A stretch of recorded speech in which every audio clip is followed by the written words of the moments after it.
नमस्कार, मैं यशवर्त स्वागत करता हूं आपका अभय न्यूज 7 जनवरी शुक्रवार शाम के बुलेटिन में। आइए देखते हैं आज दिन भर की प्रमुख खबरें। इस बुलेटिन के प्रायोजक हैं आर के निवास बाय आर के डेवलपर्स। शानदार घर खरीदें अब अपने बजट में।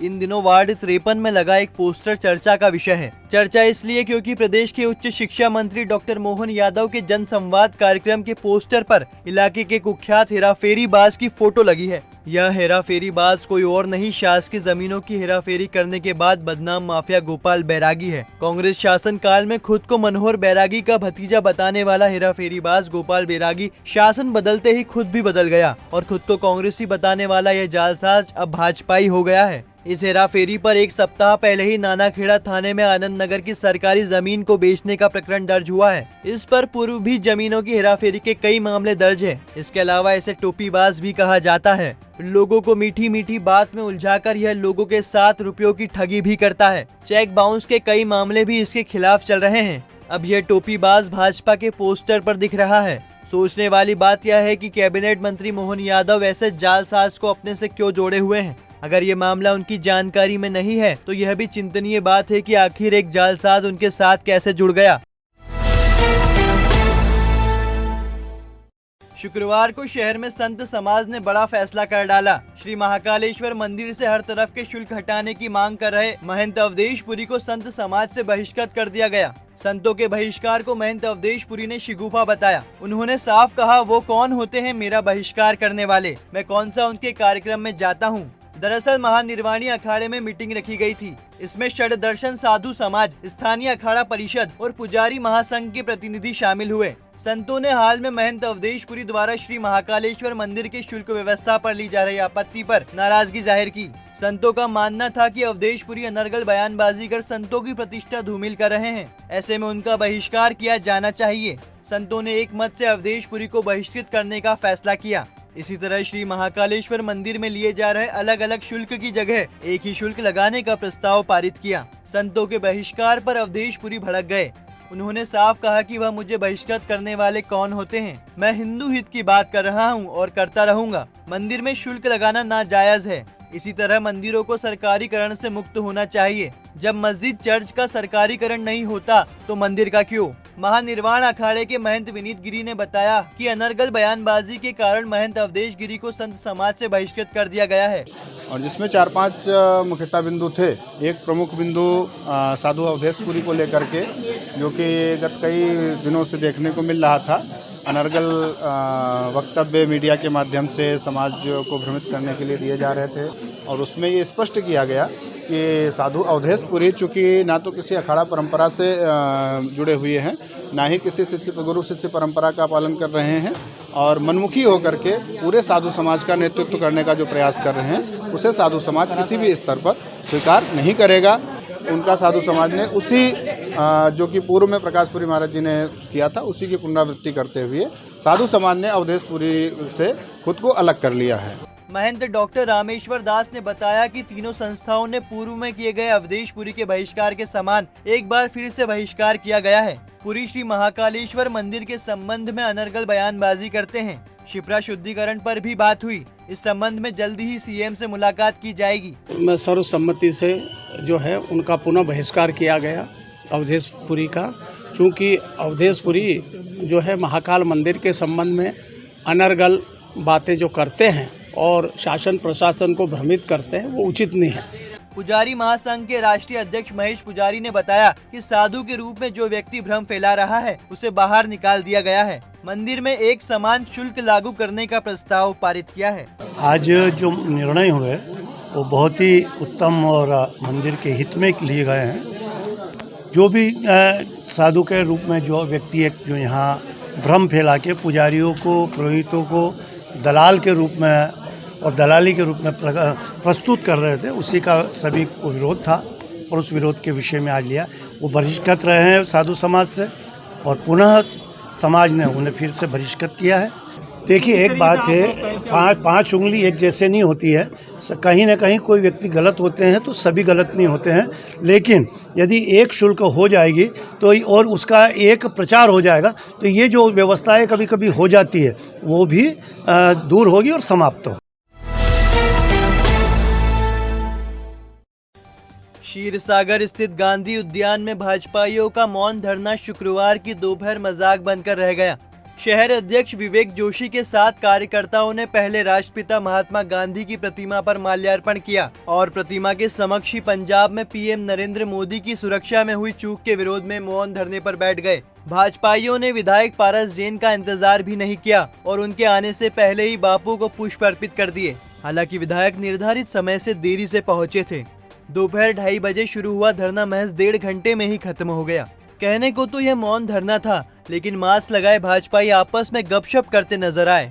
सुरक्षा से ज्यादा उन्हें इस बात की संतुष्टि थी कि कोई उन्हें बात करते नहीं देख पा रहा है, लेकिन मास्क के अंदर से लिपसिंग साफ दिखाई दे रही थी। हाथ पर हाथ धरे बैठे भाजपाइयों ने इसके बाद सेल्फी ली तो कुछ कार्यकर्ताओं की सेल्फी का हिस्सा बनते नजर आए। इसी हंसी ठिठोली के साथ धरने की नौटंकी भी खत्म हो गई। अभी 2 दिन पूर्व पंजाब में हम सबके लाडले देश के गौरव को पूरे विश्व में फैलाने वाले ऐसे प्रधानमंत्री नरेंद्र मोदी जी के साथ में, उनकी सिक्योरिटी के साथ में जो बहुत बड़ी गलतियां हुई, जो कि कांग्रेस गवर्नमेंट ने जानबूझ के की, के विरोध में यह धरना प्रदर्शन हम गांधी प्रतिमा के समक्ष कर रहे हैं। ईश्वर से मैं प्रार्थना करता हूं कि कांग्रेस को सद्बुद्धि दे और इस प्रकार की कुत्सित राजनीतियों से अपने आप को बचाएं। कांग्रेस पूरे देश से सिमटती जा रही है।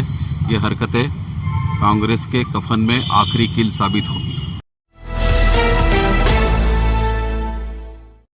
प्यार में धोखा खाई बनारस की हिना का संघर्ष आखिरकार रंग ले ही आया। माधवनगर थाने में बेवफा पति पर दहेज प्रताड़ना का प्रकरण दर्ज कर लिया गया। सोशल साइट पर वैशाली नगर निवासी हिना पति की तलाश में बनारस से उज्जैन पहुंची थी। हिना को पति दानिश खान छोड़कर भाग गया है और ससुराल वाले उसे रखने को तैयार नहीं है। 3 दिन तक हिना उज्जैन में रहकर ससुराल वालों से पनाह मांगती रही, लेकिन उन्होंने घर में रखने के बजाय उसे पीटकर बाहर निकाल दिया। संघर्ष के बाद आखिरकार हिना के साथ न्याय हुआ और पुलिस ने पति दानिश खान पर प्रकरण दर्ज कर लिया। प्रकरण दर्ज करवाने के बाद हिना बनारस रवाना हो गई। बता दें कि पिछले साल फेसबुक पर दोस्ती के बाद हिना को दानिश ने प्यार के जाल में फंसाया था और उसके बाद दानिश ने हिना के परिवारजनों के सामने निकाह किया। निकाह के बाद दानिश केवल 2 दिन तक हिना के साथ रहा। इसके बाद वह विदेश चला गया। करीब 6 महीने से वह हिना को घर ले जाने का आश्वासन दे रहा था। दानिश मर्चेंट नेवी में है। शादी के बाद से ही वह शिप पर गया हुआ है। यहाँ ये बात भी गौर करने वाली है कि निकाह नामा पर दानिश के पिता अब्दुल रज्जाक के भी हस्ताक्षर हैं, जबकि हिना के अनुसार निकाह के दौरान केवल उसके मायके पक्ष के लोग मौजूद थे। दुर्लभ कश्यप गैंग के एक और सदस्य को पुलिस ने शिकंजे में ले लिया है। उसे हरी फाटक ओवरब्रिज के नीचे कब्रिस्तान के गेट के पास से घेराबंदी कर गिरफ्तार किया गया। वह स्मैक बेचने की फिराक में खड़ा था। आरोपी का नाम तनवीर पिता साबिर खान, उम्र 19 साल है। वह बेगम बाग का रहने वाला है। उसके पास से 95 पुड़िया बरामद की गई है, जिसमें 11 ग्राम स्मैक थी। जब्त किए स्मैक की कीमत 19,000 रुपए है। पुलिस के मुताबिक आरोपी दुर्लभ कश्यप गैंग के ग्रुप KKC का एक्टिव मेंबर है। आरोपी पर NDPS एक्ट के तहत केस दर्ज कर जेल भेज दिया गया है। दरअसल दुर्लभ कश्यप गैंग के मेंबर सोशल मीडिया पर अभी एक्टिव है। वे दुर्लभ की मौत के बाद भी उसका गुणगान करते नजर आते हैं। इसके अलावा इस प्लेटफॉर्म का उपयोग एक दूसरे से संपर्क रखने और तस्करी करने के लिए भी कर रहे हैं। इधर पुलिस ने कहा है कि इस तरह के किसी ग्रुप से कोई भी यदि जुड़ा है तो तुरंत हट जाए। कोई भी YouTube, Facebook, Instagram, Twitter पर इन्हें ना तो फॉलो करे, ना लाइक, ना कमेंट और ना ही सब्सक्राइब। जो भी इससे जुड़ा पाया गया उस पर कड़ी कार्रवाई की जाएगी। खास दोस्त को धोखा देकर कॉलोनाइजर को अंधेरे में रखते हुए प्लॉट की रजिस्ट्री करने का मामला सामने आया है।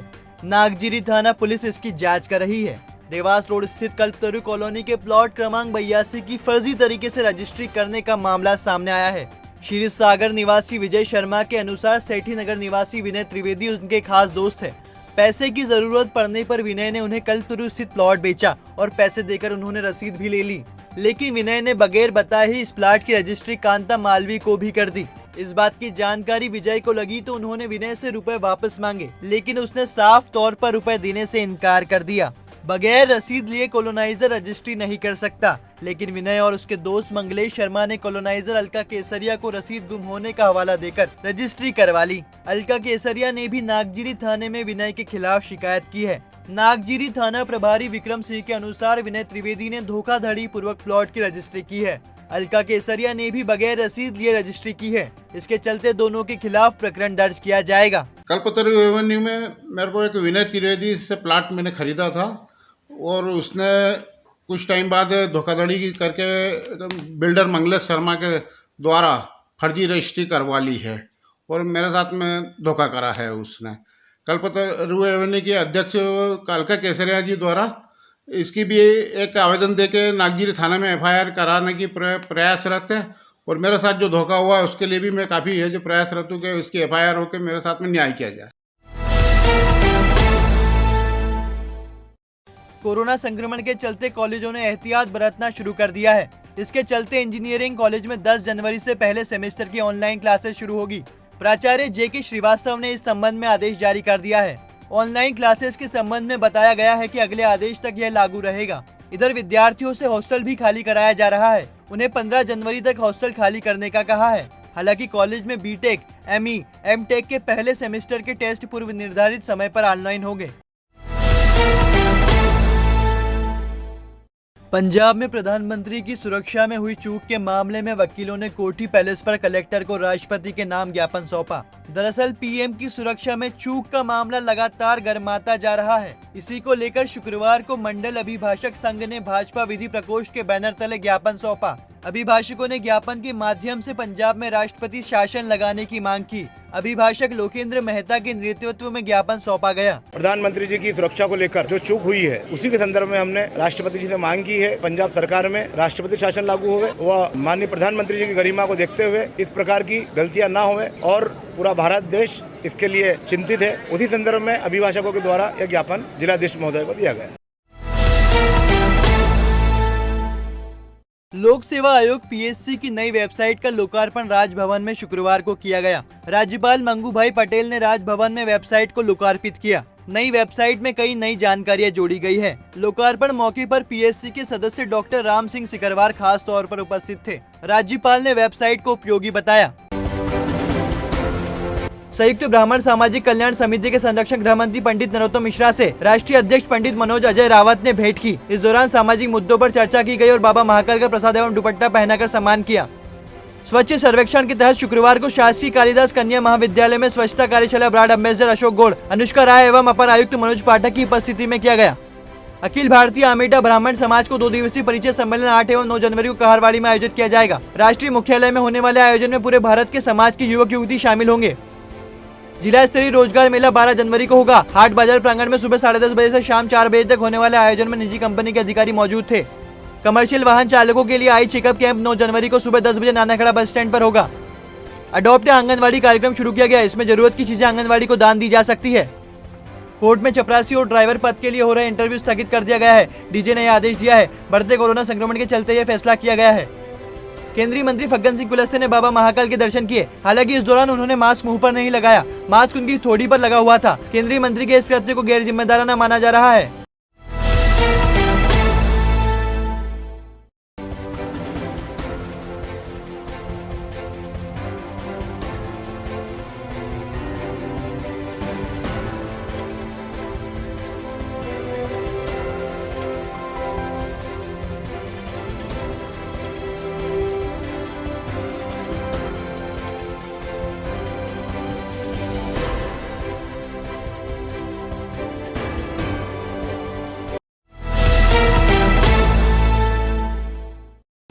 तो आपने देखा आज का हमारा बुलेटिन।